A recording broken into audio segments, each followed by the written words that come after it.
C'est parti. Bonne réunion. Merci Agnès. Merci Agnès. Toujours très important.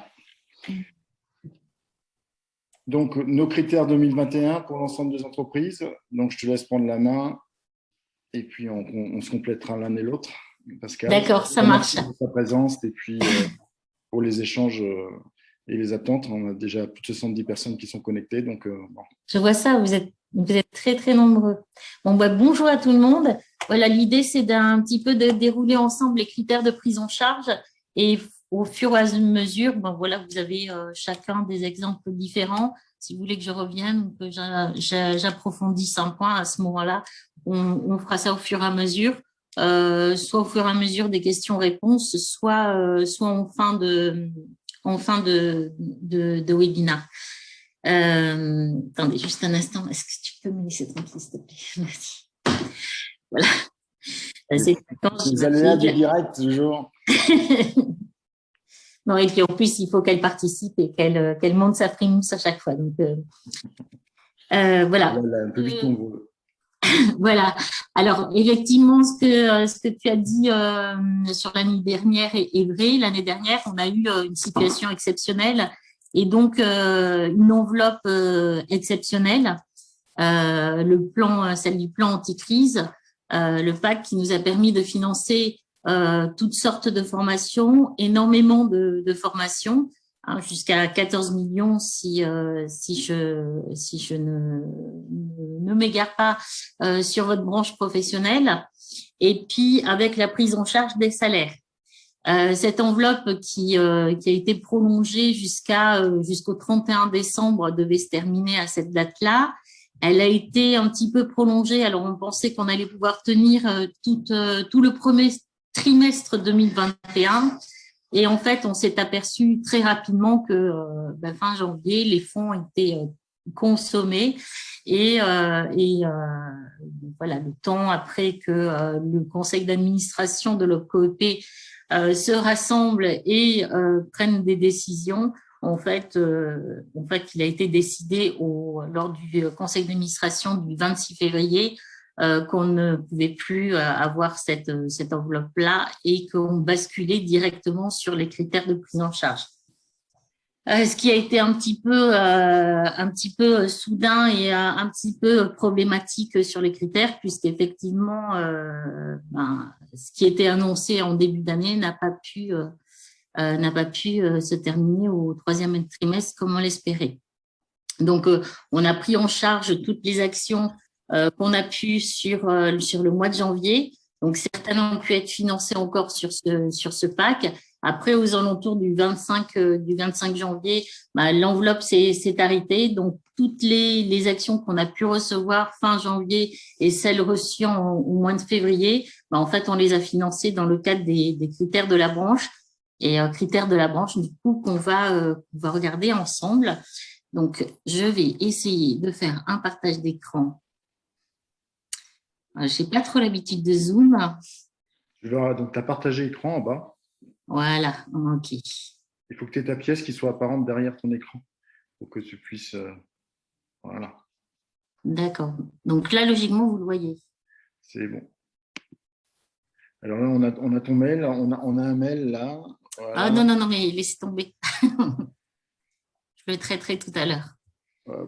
Donc, pour aller voir les critères de prise en charge, ils sont consultables sur notre site. Alors ça, c'est une information importante pour nos auditeurs parce que parfois, on dit comment on fait pour trouver les critères de prise en charge. Donc là, on voit en direct que c'est possible d'aller chercher sur le site de l'OPCOEP les critères de prise en charge. C'est vrai que parfois, la manip n'est pas si simple que ça parce que sur le moteur de recherche, ça n'apparaît pas aussi directement. Voilà, tout à fait. En tout cas, voilà, il suffit d'ouvrir le site OPCOEP, vous faites faire une demande de financement et en scrollant vers le bas, en fait, vous avez la liste de toutes les branches professionnelles que nous gérons. Et à chaque fois, vous pouvez télécharger les critères de prise en charge. Donc, je sais que certains s'amusent à les comparer avec d'autres branches professionnelles. En tout cas, aujourd'hui, voilà, on va s'intéresser aux règles de prise en charge de votre branche professionnelle. Donc, sur la première page, vous avez un petit rappel de ce qui s'est passé et ce que je vous ai expliqué en début d'année avec le conseil d'administration du 26 février et le plan anticrise qui a pris fin à la faveur des critères de prise en charge de votre branche professionnelle. Donc, si tu peux agrandir un tout petit peu, tu peux mettre pleine page. Hein, D'accord. Là, ça va être un peu plus haut. Ajuster à la page. Voilà, Oh non, ça, c'est pas bon, non. si tu mets 150, voilà. Ça va être bon. Là, c'est bon, hein. C'est parfait, là. D'accord. Donc, le plan de compétences, là, on est sur le plan de compétences pour les entreprises de moins de 50 salariés.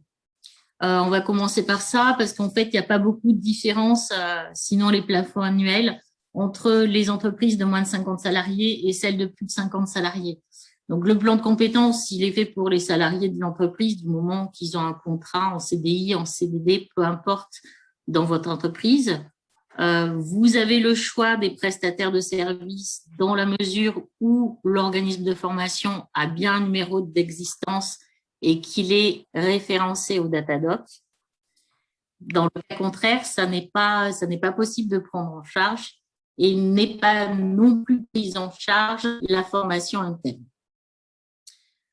Donc, pour les critères, nous avons les actions, soit éligibles à la CNSA, c'est-à-dire toutes les actions en lien avec la dépendance pour les personnes âgées, soit les autres actions qui ne sont pas éligibles à la CNSA. La prise en charge, elle est plafonnée à 30 € de l'heure. Donc, au-delà, si votre formation a un coût horaire qui est supérieur, le différentiel sera à votre charge. La notion de CNSA, elle est importante parce que dans le cas où une entreprise est autorisée par le conseil départemental et que l'action est bien en lien avec la dépendance, donc SST, la bientraitance, la maltraitance, tout ce qui concerne les maladies Alzheimer, enfin tout ce qui est en lien avec la dépendance peut être pris en charge à 50% à la CNSA. Et le plus pour les entreprises, c'est qu'on peut ajouter une participation sur les salaires. Dans les autres cas, ce ne sera pas le cas. Le seul cas, ça va être pour les actions en CNSA, où là, il peut y avoir une participation sur les salaires à hauteur de 12 € de l'heure.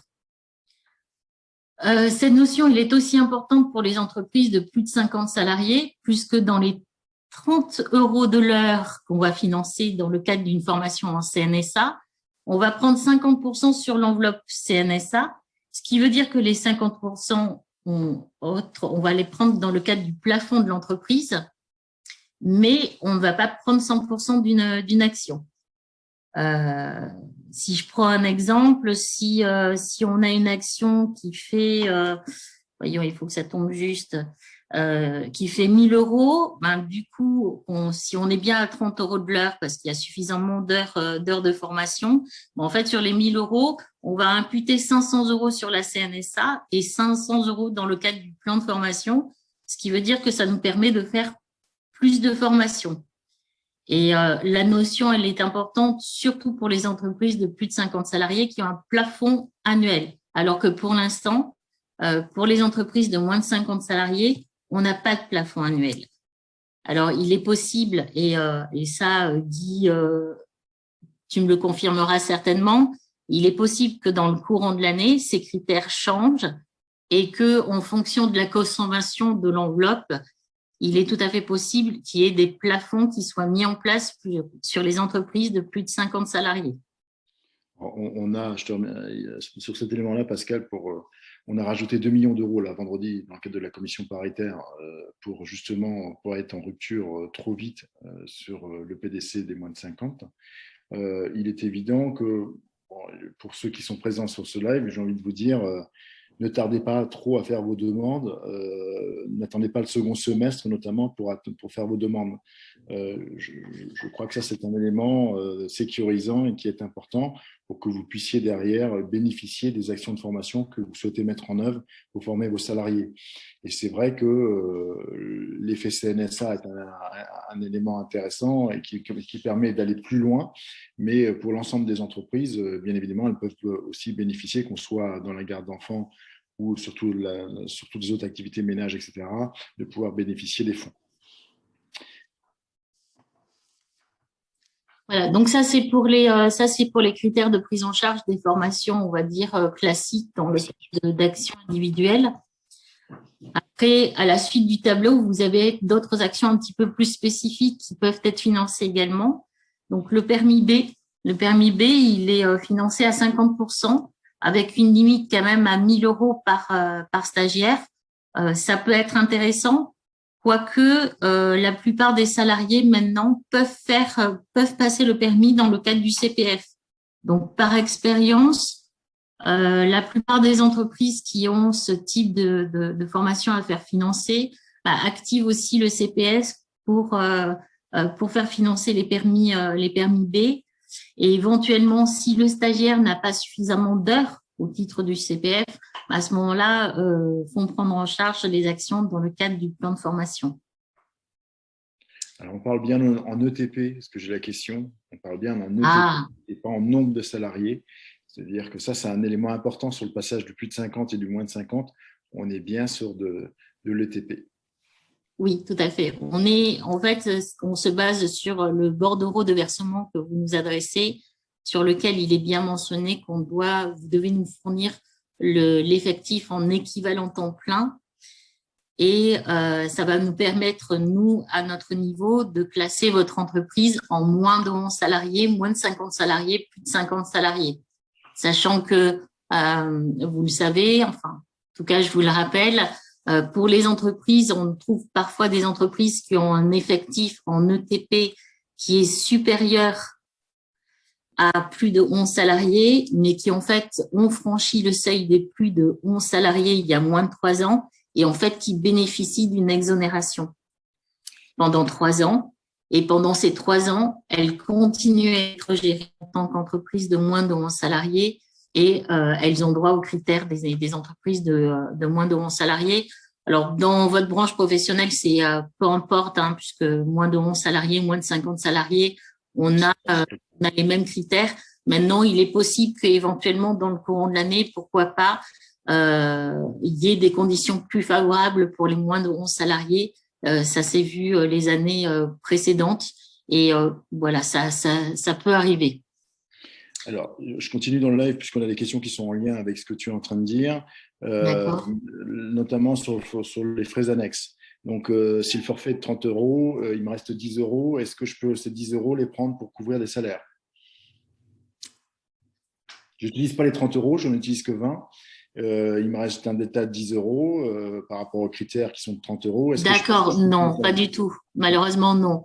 Les forfaits qui sont mis en place sont des forfaits qui sont pour financer le coût pédagogique et uniquement coût pédagogique. Et c'est pas parce que vous avez une action qui va faire 20 € de l'heure que vous aurez un différentiel pour financer les salaires. Okay. Par rapport au plafond également, est-ce qu'on parle par entreprise? Pareil, je sais répondre, mais tu vas répondre. Est-ce qu'on parle par entreprise ou plafond global? Si on a un sirène, en effet, ça va s'adresser aux sirènes. Et si on est par sirène, on est bien par entreprise. Alors, on est une entreprise, elle cotise de toute façon par sirène. C'est-à-dire que une entreprise qui aurait des établissements un petit peu partout en Île-de-France ou en France, elle va verser sur une seule entité, la société mère, pour l'ensemble de ces entités. Donc, pour nous, elles forment une seule et même structure et les critères sont en fonction de cette structure-là. Est-ce que cette structure va rentrer dans les moins de 50, dans les plus de 50? À ce moment-là, on va considérer la structure et définir dans quelle classe d'entreprise elle s'inscrit. C'est clair? OK. Alors, en fait, je vais prendre le cas du président de la FEDESAP, c'est le plus facile. Vitalian, c'est une structure juridique. Donc là, on est largement dans du plus de 50. Oui. Donc lui, la question ne se pose pas. Et si on prend une autre entreprise qui a différents sirènes, différents sirettes, à chaque fois, ça va se rapprocher, ça se rapporter, aux sirènes. Exactement. Si un dirigeant a plusieurs entreprises indépendantes, dont chacune d'elles a des sirènes différents, à ce moment-là, on considérera chaque structure par sirène. Donc oui, effectivement, à chaque structure, on aura des prises en charge qu'on pourra mettre en place et qui sont celles qui sont données. Si par contre, il y a un sirène, mais après, dans ce même sirène, on a plusieurs sirènes différents, même si nous, on ne le sait pas, enfin, peu importe. Nous, on considérera juste le sirène. Merci. Nicolas, dans le cadre d'un financement éligible à CNSA, le dispositif est-il automatique? Oui, c'est-à-dire que ça, c'est l'OPCO qui fait bien le calcul. Il sait que vous êtes un SAD et donc par rapport à l'action qui est demandée, elle est éligible donc à la CNSA. Le calcul se fera automatiquement. Vous n'avez pas de demande spécifique à faire pour pouvoir bénéficier des fonds de la CNSA. Exactement. Alors, il peut y avoir…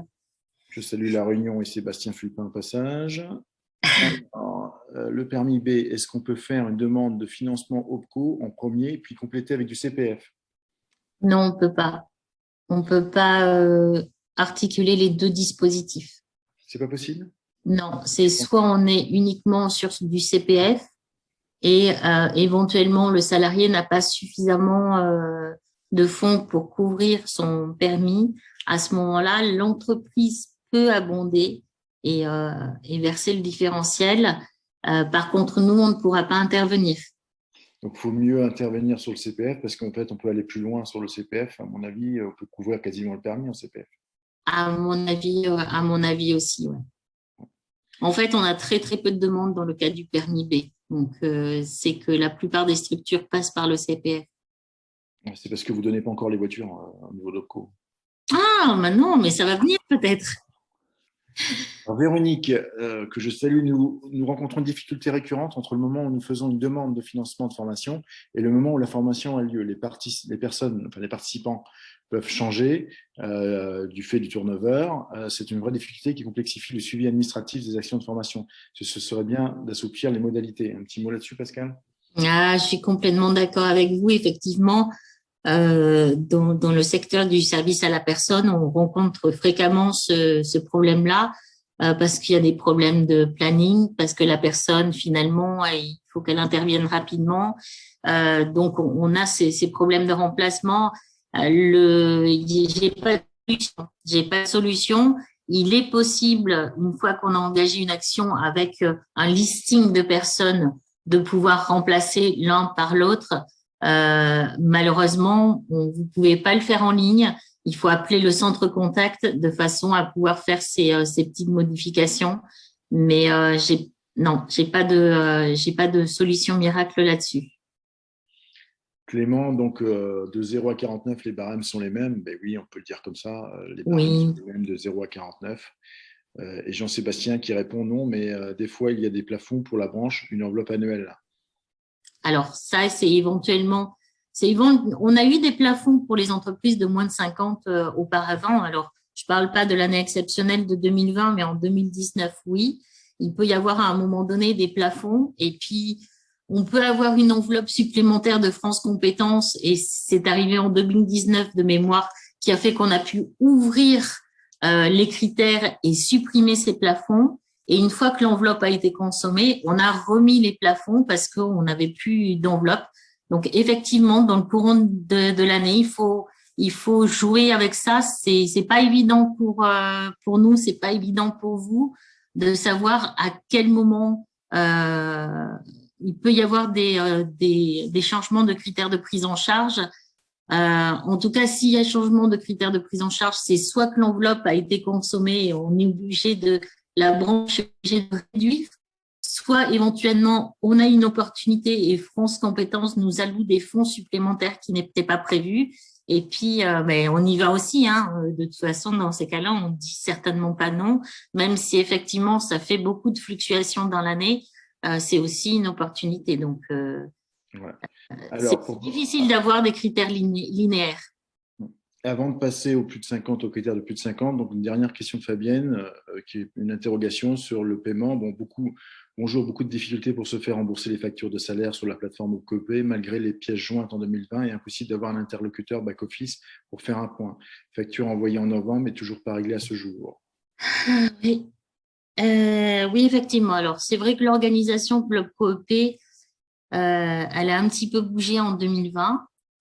Elle continue de se structurer en 2021.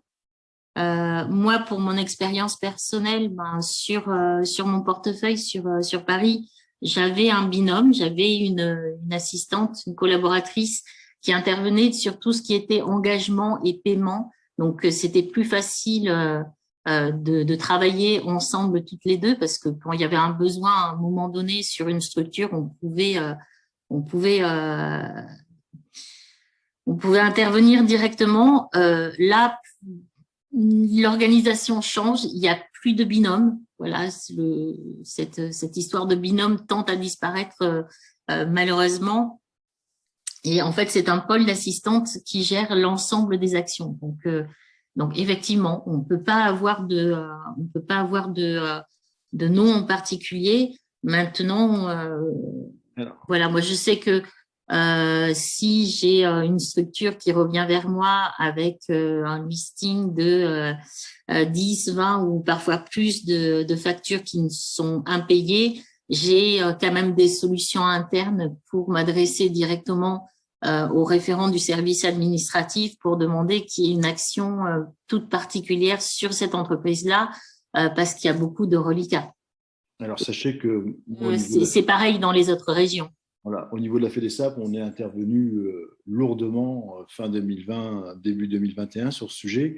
Donc, n'hésitez pas non plus à nous saisir les fédérations sur ça, parce qu'évidemment, vous comprenez bien qu'on a des liens directs avec le COEP, comme vous pouvez le voir au travers de Pascal, et que derrière, on est parfois, on fait de l'affluence, ça devient plus fluide pour prendre en charge les dossiers. Il y a une question pareille là qui m'étonne un peu. Quelqu'un qui a déposé, donc Annelise, qui a déposé un dossier le 25 décembre, ça devait être Noël, hein, donc c'était dans le cadre du PAC, et les dossiers ont été rejetés. Là, je suis très étonné parce que le PAC s'étant arrêté au 28 février, si les dossiers ont dû être bien déposés sur la plateforme, normalement, il y a 2 dossiers qui devraient être pris en charge, quoi.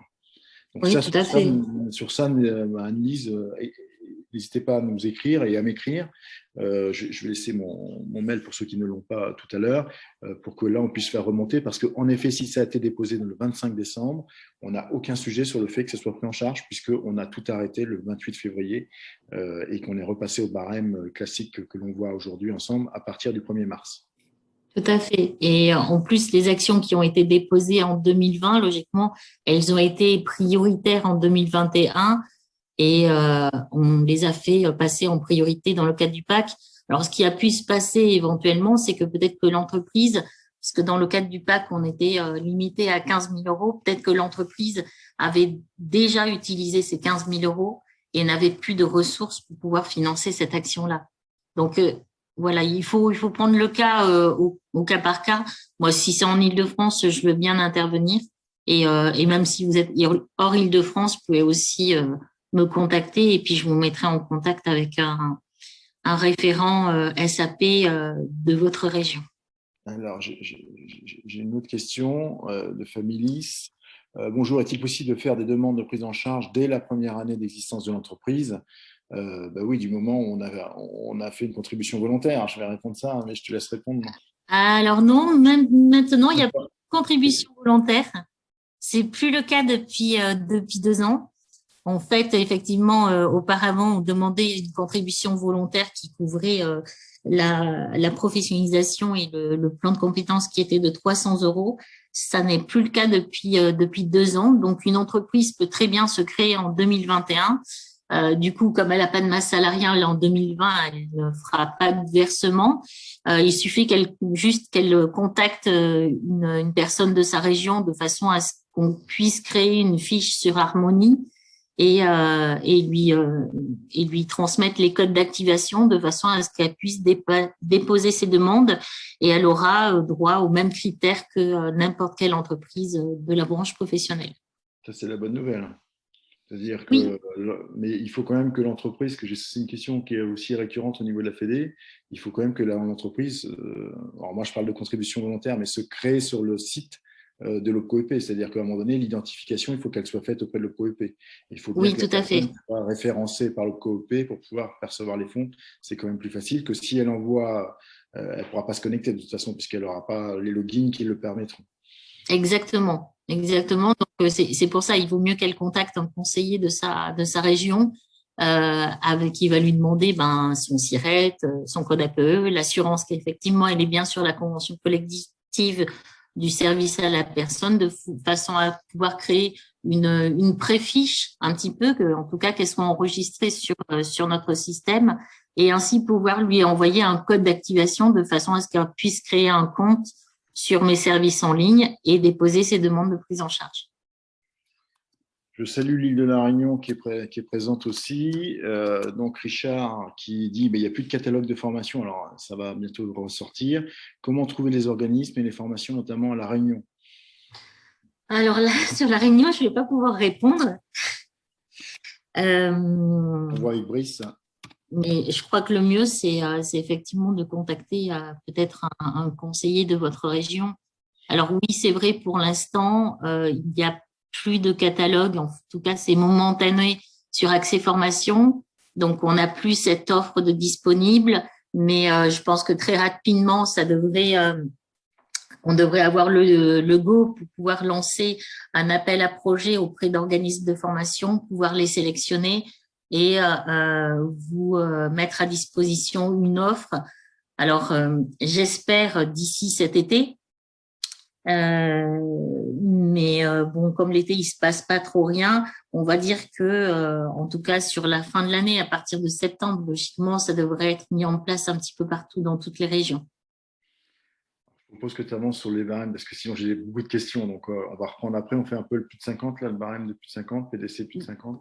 D'accord. Alors, juste pour terminer, hein, parce que de toute façon, au niveau des barèmes, on est pareil hein, sur les moins de 50 et les plus de 50.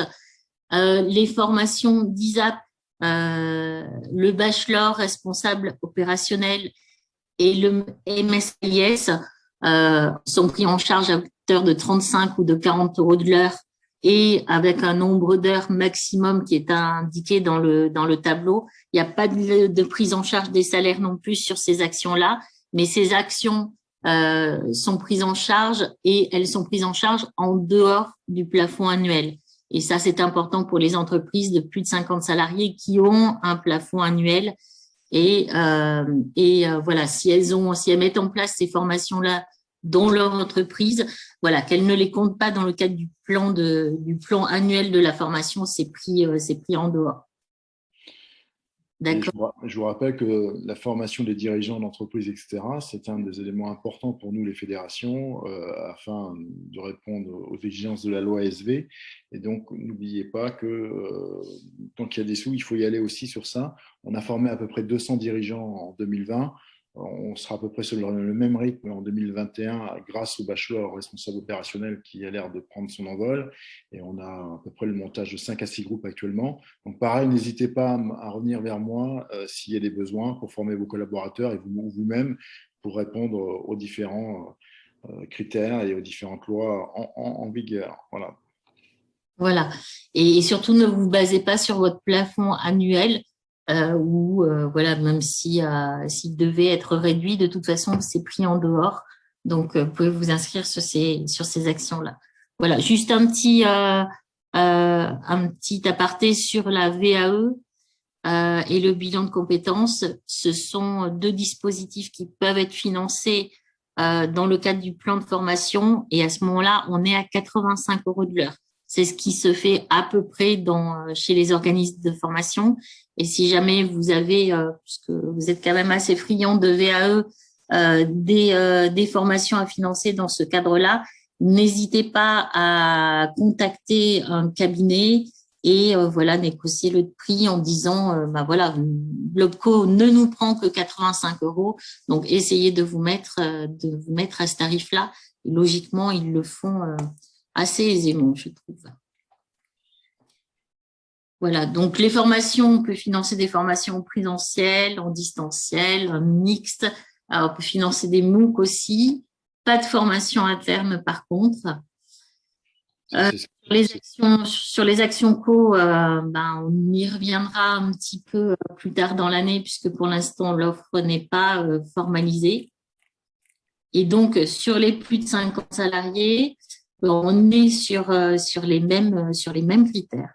Vous allez le voir. Voilà, on est à 30 € de l'heure pour les entreprises, pour les actions qui sont hors CNSA, 30 € de l'heure aussi pour les entreprises qui sont éligibles à la CNSA pour les entreprises autorisées, avec une possibilité du coup pour la CNSA de financer éventuellement les frais annexes et des frais de salaire.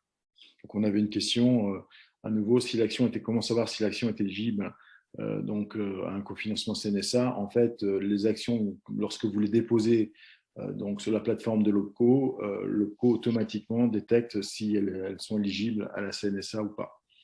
Exactement. En fait, c'est chaque assistante qui a été formée à l'ensemble des branches professionnelles et qui, en fonction de l'intitulé et surtout du programme de formation, donc il faut bien déposer lorsque vous saisissez une action, le programme de formation et la convention ou le devis, l'un ou l'autre, peu importe, de façon à ce que si l'assistante a un doute, parce que des fois, l'intitulé de la formation ne va pas forcément lui parler, elle peut aller vérifier dans le programme de formation, voir quel est le public à laquelle s'adresse cette formation, quel est le contenu de la formation pour vérifier si c'est une action éligible ou non.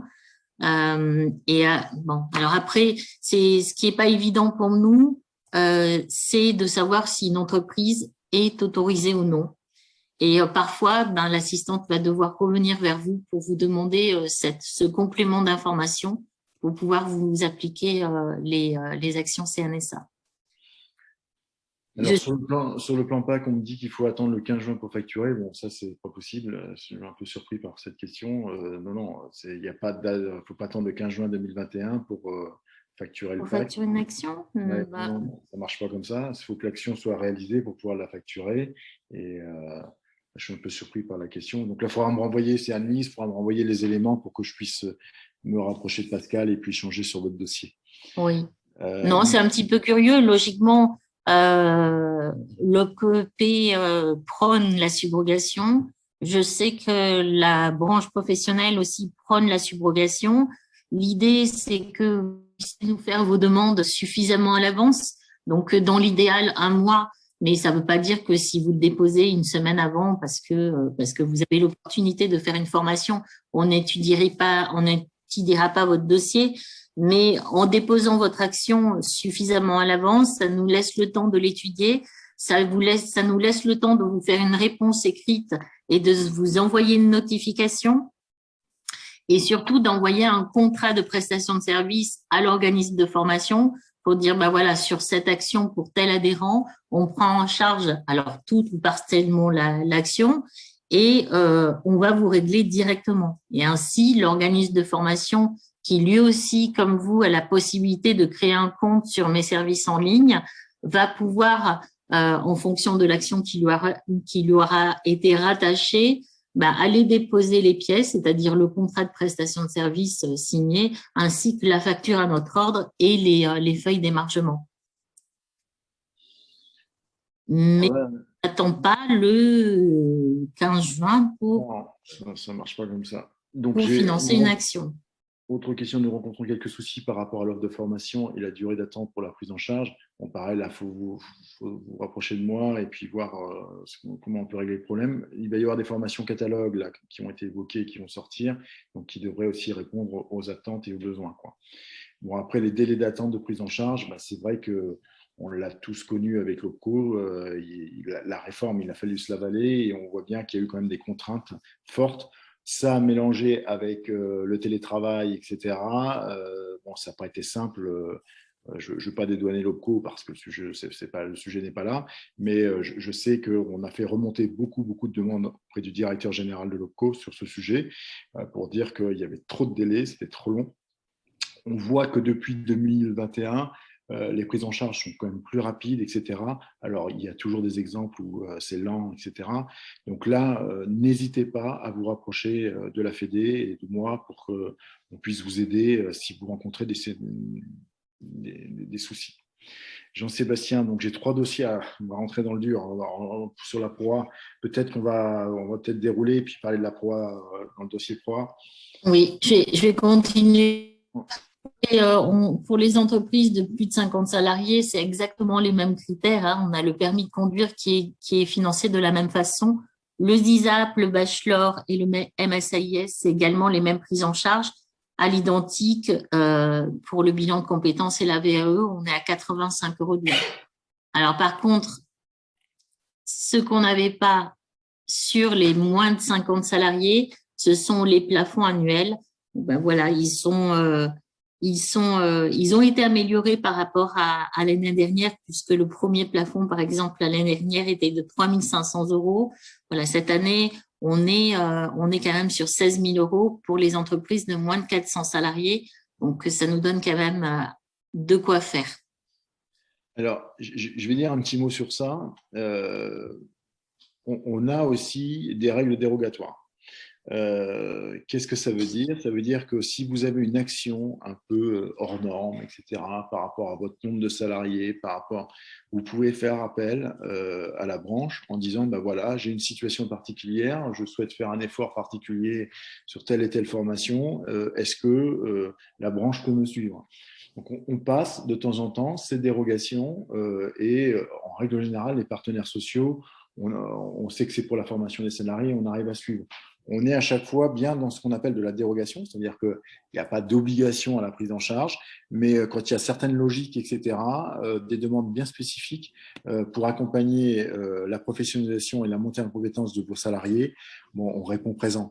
On sait que quand on met un plafond de 85 000 € par exemple, pour une entreprise qui a plus de 1000 salariés, alors on en a une dizaine, je crois, au sein de la branche, bon, c'est un peu juste pour pouvoir faire de la formation, quoi. Donc, on arrive de temps en temps à accompagner et à faire un peu mieux que les 85 000 € par exemple, pour une boîte qui a plus de 1000 salariés.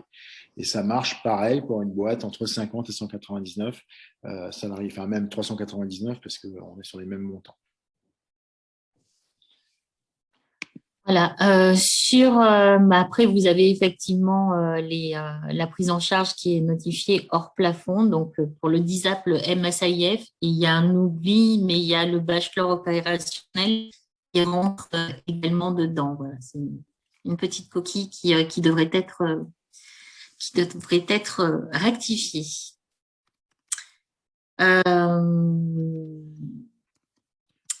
Pour 50 salariés, on a aussi la possibilité de prendre en charge éventuellement le coût pédagogique qui resterait à la charge de l'entreprise dans le cadre du contrat de professionnalisation.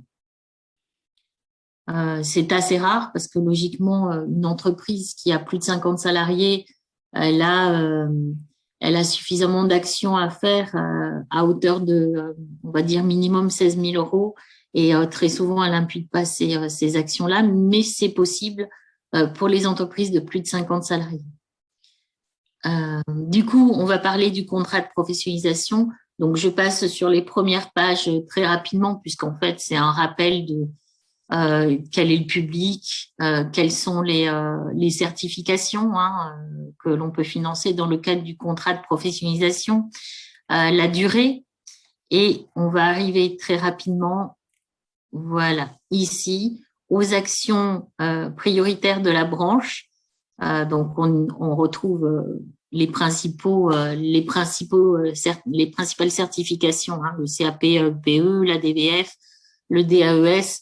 Toutes ces actions-là font partie du listing des actions prioritaires. Et le forfait qui est pris en charge sur ces actions-là, il est de 15 € de l'heure. Alors, il est noté que c'est 15 € de coût pédagogique, c'est aussi une coquille, puisque très souvent, le coût pédagogique de ces actions-là, il est facturé par les organismes de formation à hauteur de 9,15 €, ce qui veut dire que comme on a un forfait de 15 €, les 5,85 € sont imputés à l'entreprise et servent à financer une partie des salaires et des frais annexes. Donc là, il n'y a pas de changement par rapport aux années précédentes. Juste une petite aparté, puisque j'ai des entreprises qui ont fait du contrat de professionnalisation, qui ont également aussi fait beaucoup de contrats d'adaptation cette année, en tout cas en 2020, puisque c'est en priorité, les aides exceptionnelles ont été en priorité annoncées sur le contrat d'adaptation et puis après ça a été généralisé au contrat de professionnalisation. On est dans deux systèmes qui sont apparemment un petit peu similaires, hein, puisque c'est de l'alternance, on est sur les mêmes diplômes. Là, je change par contre en fonction des dispositifs. Sur le contrat de professionnalisation, on va être sur le nombre d'heures qu'il faut financer à hauteur d'un forfait qui est de 15 € de l'heure. Sur le contrat d'apprentissage, en fait, c'est France Compétences et votre branche professionnelle qui ont défini les montants annuels de prise en charge et donc il n'y aura pas de prise en charge du tout des salaires. Mais par contre, les salaires sont en partie financés par l'aide exceptionnelle pour les entreprises, pour les mineurs à hauteur de 5 000 € et les majeurs à hauteur de 8 000 €. Alors, tout en sachant qu'au niveau de la branche, on ne prend pas de mineurs, on ne prend que des majeurs pour intervenir à domicile. Donc ça fait partie de nos critères aussi et du conventionnement qu'on a édité et qui sont inscrits dans notre accord de formation professionnelle. Alors, voilà. Et la bonne nouvelle, pardon. Il faut qu'on avance parce que je vois qu'il est déjà 14h48. D'accord, ok. On va répondre aux questions. Très rapidement passer sur la PROA. Donc la PROA, c'est pour ceux qui l'ont connu, l'ancienne période de professionnalisation qui permet de financer la formation des salariés en CDI dans l'entreprise de façon à les accompagner soit vers de la reconversion, soit vers une montée en compétences. Donc, le dispositif existe depuis 2019, mais on attendait l'extension de la convention pour pouvoir financer dans le cadre des actions qui ont été définies par la branche, et ça on l'a eu dans le milieu de l'année 2020. Donc voilà, le temps qu'on mette en place les critères, un dispositif qui a démarré fin 2020 et qui j'espère va s'amplifier en 2021 puisqu'il couvre un grand nombre de certifications prévues par la branche et avec des prises en charge qui sont quand même intéressantes puisqu'ils sont financés à 50%, soit dans le cadre de la conventionnelle, soit dans le cadre de la CNSA, avec une partie supplémentaire qui est financée à hauteur du nombre d'heures par 9,15 € dans la limite de 3 000 €. Donc là, dans la plupart des cas que j'ai eus, on couvre quand même la totalité, voire très très largement les actions. Et il y a une possibilité de prise en charge des salaires à hauteur de maximum 2 000 €. J'ai une question sur ça. 3 dossiers de PROA déposés le 23/03. La formation va débuter et pas de notification de l'OPCO. Le 23/03, c'est encore quand même très récent. Voilà. Donc voilà. Quand je disais tout à l'heure qu'il faut déposer les actions à peu près un mois avant la date de début de formation, c'est parce que il y a quand même de la volumétrie. Ça prend du temps d'étudier les actions. Il y a quand même beaucoup d'actions. Votre entreprise, votre secteur est très consommateur. Et pour moi, le 23, à mon avis, ça devrait arriver. Mais c'est des délais, ce sont des délais raisonnables. Contactez votre conseiller qui donne un petit coup de pouce à votre dossier. Je ne sais pas si c'est en Île-de-France, mais si vous voulez me contacter, moi, il n'y a pas de souci, je ferai le nécessaire. Bon, en tout cas, il n'y a pas de retard sur une date du 23/03.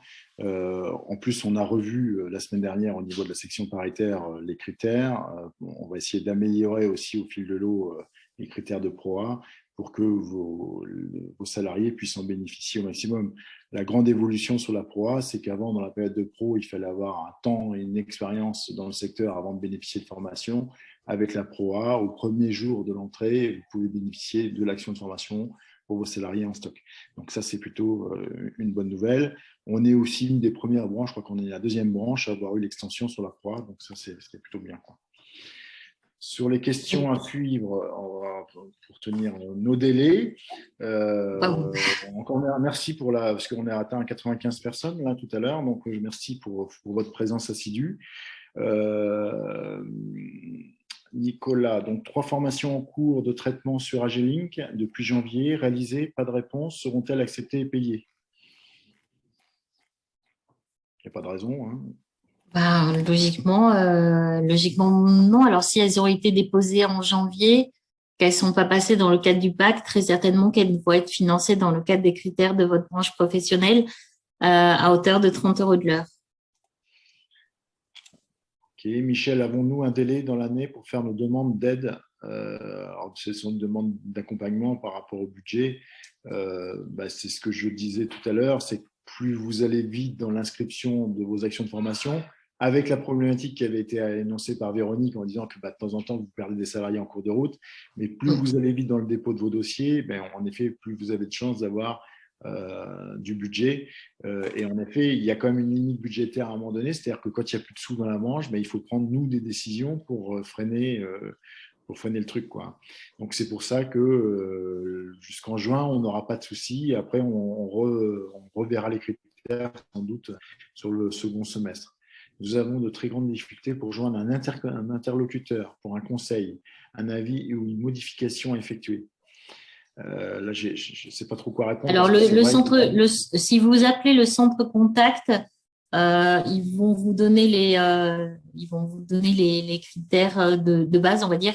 Si la question est un petit peu plus poussée, que vous voulez parler à un conseiller, ils ont dans le système le nom du conseiller qui est rattaché à votre entreprise. Donc, ils peuvent tout à fait vous donner son nom. Voilà, à partir de son nom, c'est très facile, hein. Si vous avez un petit peu l'habitude des adresses mail de l'OPCOEP, c'est le nom, c'est le prénom, le nom, point le nom, et puis @opcoep.fr.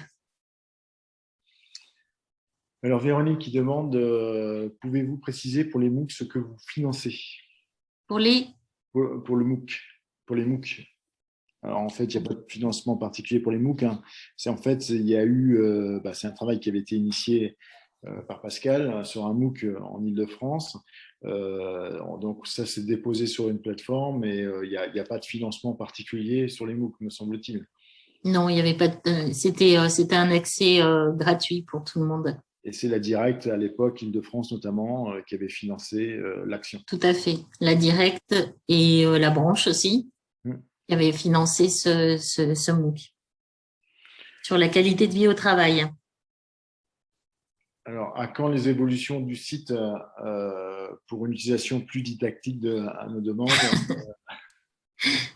N'hésitez pas à faire remonter tout ce qui pourrait alléger votre gestion. Je sais pas. Il est en perpétuelle évolution. On est passé en 2020 avec la situation sur la dématérialisation. Donc, je trouve que les entreprises, les organismes de formation, enfin, tout le monde joue beaucoup le jeu. Après, il n'est pas encore parfait. On essaye d'améliorer notre système informatique. Alors, j'ai Nathan qui me dit donc la même formation ménage est éligible CNSA pour une entreprise d'aide à domicile et non éligible pour une entreprise de confort. Non. Alors, logiquement, si vous êtes une entreprise de confort, pour moi, vous n'êtes pas forcément une entreprise autorisée. Et si votre action concerne le confort, elle ne sera pas prise en charge sur la CNSA, puisque la CNSA ne finance que les formations qui sont en lien avec la dépendance. Alors, vous avez dans les critères, alors après la PROA, Vous avez un certain nombre d'informations et notamment vous avez une petite page sur la CNSA avec l'exemple de certaines formations qui sont financées dans ce cadre-là. Bon, c'est pas exhaustif, mais en tout cas, ça vous donnera une idée des actions qui peuvent être financées dans le cadre de la CNSA. Pareil sur la CNSA, est-ce que l'intitulé et le contenu de la formation doivent reprendre les mêmes termes que ceux des actions éligibles par la CNSA?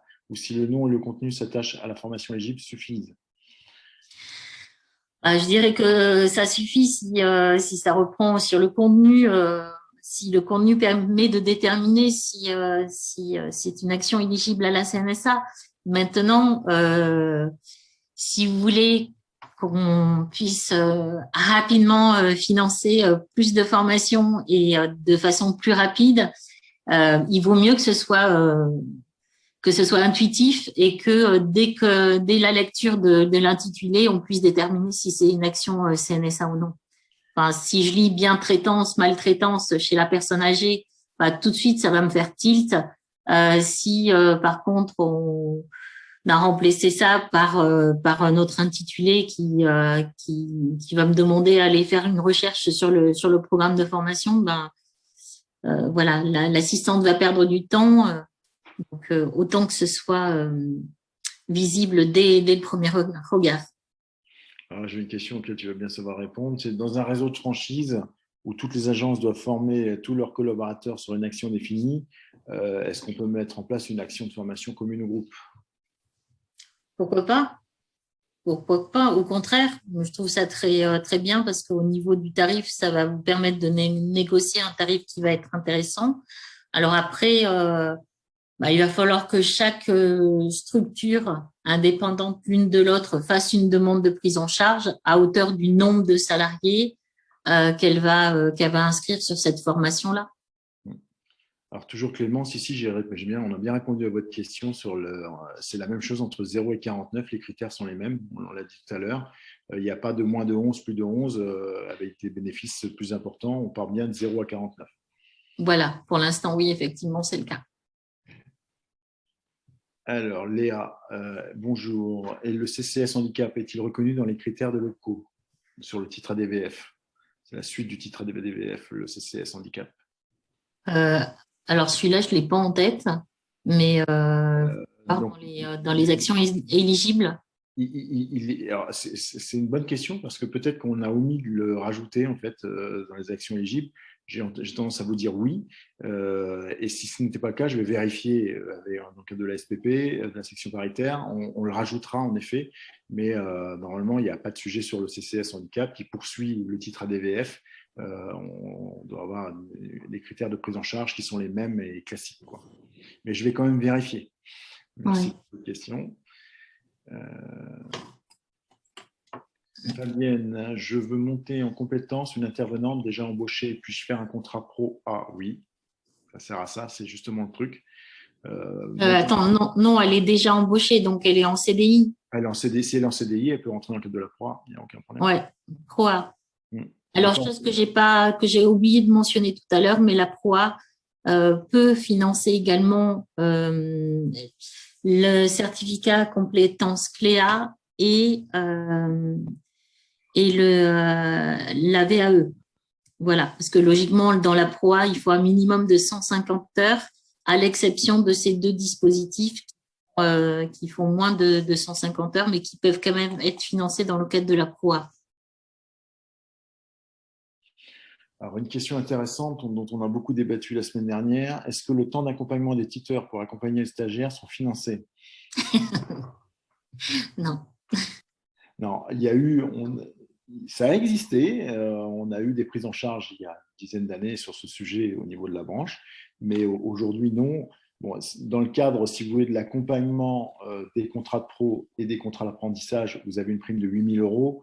On estime que là, ça finance bien le tutorat. Il n'y a aucun sujet. Bon, cette prime a été reconduite jusqu'au 31/12. Donc là, elle doit vous permettre d'accompagner et de financer. Bon, après, si on revient à 4 125 €, en effet, la question pourrait se poser, mais encore qu'il y a un modèle économique, donc ça doit pouvoir fonctionner. Donc, en effet, il n'y a pas de financement complémentaire. On en a parlé vendredi dans le cadre de la commission paritaire, puisque il y avait une enveloppe de 300 000 € dédiée par France Compétences sur ce sujet. Bon, 300 000 €, il y a, je crois, 4 000 contrats en alternance, un peu plus de 4 500 contrats en alternance qui ont été signés en 2020 sur notre branche professionnelle. Vous comprenez que l'accompagnement dédié, ça représentait, je crois, 74 mètres d'apprentissage au tuteur, donc ça n'avait pas de sens de le mettre en place. C'était les 74 premiers qui étaient pris en charge et les autres, ça s'assoyait dessus. Donc, on a préféré continuer et à mettre ces fonds sur la formation tutorale, donc sur la prise en charge de la formation tutorale pour former le maximum de tuteurs. Autre question, PROA hors CNSA, très peu intéressant à ce jour. Et est-ce qu'on envisage de changer les choses au niveau de la branche? Alors, très peu intéressant. Alors, non, c'est faux parce que, en fait, quand il n'y a pas la CNSA, c'est les fonds conventionnels qui prennent le relais. Donc, c'est une question de Nathan qui est dans la petite enfance. Donc, aucun sujet. Il y aura possibilité d'avoir des cofinancements avec la branche et les fonds de la conventionnelle. Donc, pour avoir la même prise en charge. Je conseille beaucoup vivement aux entreprises de se rapprocher de leurs conseillers avec un exemple concret, c'est-à-dire si possible le devis de l'organisme de formation qui mentionne le diplôme bien entendu, ainsi que le nombre d'heures et le coût global de la formation, de façon à ce que le conseiller vous détaille exactement au cas par cas quel est le financement exact que vous aurez sur cette formation-là. Mais alors c'est vrai que c'est un dispositif qui démarre, mais sur les cas que j'ai eus, le reste à charge est très souvent quand même très, très faible pour l'entreprise. Et maintenant, en plus, comme la branche a rajouté la possibilité de financer les salaires à hauteur de 2 000 €, enfin, l'un dans l'autre, ça compense un petit peu. Mais les financements, ils sont pas mal. C'est la branche la plus intéressante. Et au niveau des financements de la PROA, et c'est celle qui offre la meilleure couverture. Alors, petite question, répondez-vous uniquement aux personnes que vous connaissez. Petite question, répondez-vous uniquement aux personnes. Non, je prends. Alors, Clément, j'ai pris au moins 10 de vos questions. Alors, soit vous entendez pas ce qu'on. Mais on a répondu à toutes vos questions et j'ai pris toutes les questions. Donc, il n'y a pas eu de choix dans les questions. Donc, on a répondu à toutes vos questions par rapport au 0,50 et la question que j'ai posée, que vous avez posée tout à l'heure sur la notion de groupe. Sandra, quel financement pour le passage à la digitalisation? On a eu une offre sur la digitalisation. J'ai entendu, il y a des bruits de couloir qui disent qu'on devrait avoir une offre à nouveau en 2021, mais pour l'instant, il n'y a pas d'appel à projet qui soit sorti. Donc, je ne sais pas du tout dans quel laps de temps on pourrait avoir une offre. En tout cas, ce qu'on a pu proposer, c'est, on va dire, les 2 dernières années, c'était un accès sur Accès Formation à des formations qui permettaient de former dans le cadre de la digitalisation. Est-ce qu'on va aller plus loin? On a eu une offre il y a 3 ans de ça où il y avait un accompagnement à l'ingénierie. Pour l'instant, c'est pas d'actualité. C'est à l'étude, mais c'est pas d'actualité. Et la dernière question pour respecter les horaires comme on a fait la dernière fois. Donc, dernière question de Véronique. Est-ce que l'OPCO peut financer de l'ingénierie dans le cadre de la construction d'un parcours de formation? Non, on n'intervient uniquement que sur le coût pédagogique. Voilà. Mais écoutez, vous avez été très nombreux cet après-midi sur notre heure spéciale formation. Je vous en remercie. Je crois qu'on est monté à 95 personnes tout à l'heure. J'espère qu'on aura répondu suffisamment à vos questions et puis que Pascal, que je remercie encore, vous a bien éclairé. On va se refaire de temps en temps des petits pushs comme ça d'1 heure. Hein. L'idée, c'est de pas, parce que je sais qu'il y a beaucoup de visio, etc., que c'est pas toujours simple, mais sur le format 1 heure, ça marche vraiment bien. Donc, pas de sujet pour refaire. On fera peut-être une spéciale PROA à un moment donné en format court pour reprendre vraiment tous les éléments de la proa. Et puis, début septembre, on reprendra peut-être les critères de l'apprentissage, etc., pour vous redonner un petit peu les indicateurs pour rentrer dans le cadre de l'apprentissage. En tout cas, notre branche, elle vit fortement. Il y a une consommation très, très, très forte, hein. On a mis 41 millions d'euros là, sur les contrats en alternance. Moi, je suis cette branche depuis sa naissance et je vois toute l'évolution depuis 2009 qu'elle a été créée sur la formation professionnelle. Et vraiment, c'est avec plaisir qu'on continuera à vous accompagner. Donc, je vais remettre dans le chat donc mes coordonnées où je vous les donne comme ça. C'est Géloudière. Allez, je vais le faire. Alors, pendant que tu le fais, moi, je viens de laisser mon adresse mail aussi. Voilà, je répondrai à tout le monde, même si c'est pour vous orienter vers une animatrice SAP de votre région. Au moins, vous aurez un contact. Je voulais aussi vous dire qu'on a une enveloppe FNE dont on vient d'avoir les conditions de prise en charge. L'enveloppe FNE de 2020, elle s'adressait aux entreprises qui étaient en activité partielle ou activité partielle de longue durée. Maintenant, elle s'adresse toujours aux entreprises qui sont en activité partielle et il y a une possibilité de financer la formation, en tout cas les parcours de formation, puisque c'est indiqué comme ça par la DGEFP pour les entreprises en difficulté. Donc, voilà, il y a une grosse enveloppe. Si vous voulez en savoir plus, je peux vous envoyer une petite fiche. Vous me faites un petit mail et je vous enverrai ça de façon à pouvoir déterminer si oui ou non vous rentrez dans les entreprises en difficulté. Voilà, on reprend l'article de loi qui détermine, qui donne la définition des entreprises en difficulté et on va dire que le point le plus évident, c'est une comparaison du chiffre d'affaires 2020 et du chiffre d'affaires 2019.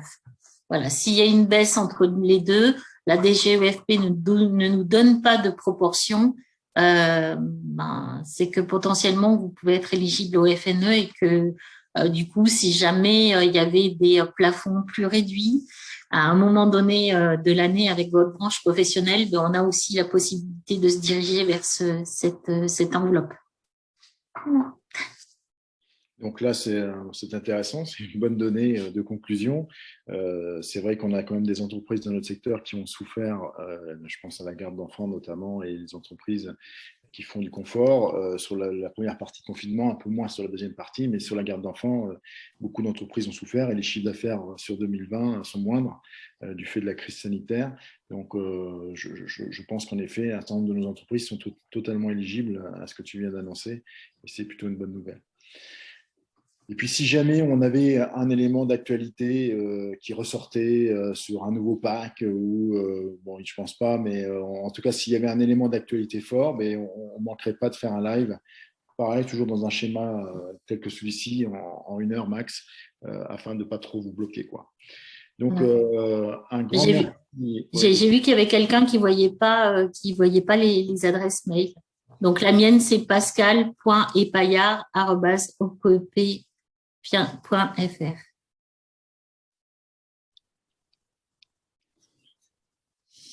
Ok, donc Géloudière, GLOUDIERE, @fedesap.org pour mon compte. Donc, sinon, vous allez sur le site de la FEDESAP et vous trouverez mes coordonnées téléphoniques, de portable et de mail. Voilà, encore un grand merci. Je pense qu'on va continuer à vous accompagner. L'idée, c'est de faire à peu près 6 heures dans l'année sur des schémas un peu courts. Donc, la prochaine fois, ça sera de la proa. Une fois qu'on aura bien tout calé, que les choses seront assez claires entre l'argent public et l'argent privé, parce que c'est notre sujet actuellement sur la proa. Et derrière, on fera aussi un petit live sur l'apprentissage, peut-être fin août, début septembre, peut-être dernière semaine d'août, en fonction des congés de Pascal. Et donc, l'objectif, ça sera de vous retrouver, de vous donner de l'information. Et sur la proa, je vous propose qu'on le fasse peut-être en juin maintenant, et donc vous donner des éléments. Voilà, merci. Excellente fin de journée à toutes et à tous et je vous dis à très bientôt. Merci. Au revoir.